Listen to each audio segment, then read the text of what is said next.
مدینۃ المنورہ اس روئے زمین پر وہ بابرکت بستی ہے جسے اللہ تعالیٰ نے اسلام کا مرکز بنایا، یہاں پر اپنی وحی نازل فرمائی، اسے قلعہ ہدایت و رشد بنایا، ایمان کا جائے پناہ بنی۔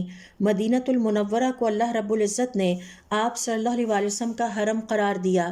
آپ صلی اللہ علیہ وآلہ وسلم کا ارشاد ہے، ہر نبی کا ایک حرم ہے۔ حضرت ابراہیم علیہ السلام کی دعا پر اللہ تعالیٰ نے مکۃ المکرمہ کو ان کا حرم بنایا اور میری دعا پر مدینۃ المنورہ کو میرا حرم قرار دیا۔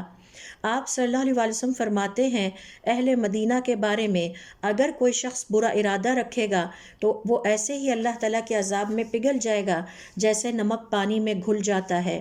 مدینۃ المنورہ کی حرمت کی حفاظت کرنا اور اس کے احترام اور تقدس کا خیال کرنا ہر مسلمان پر واجب ہے۔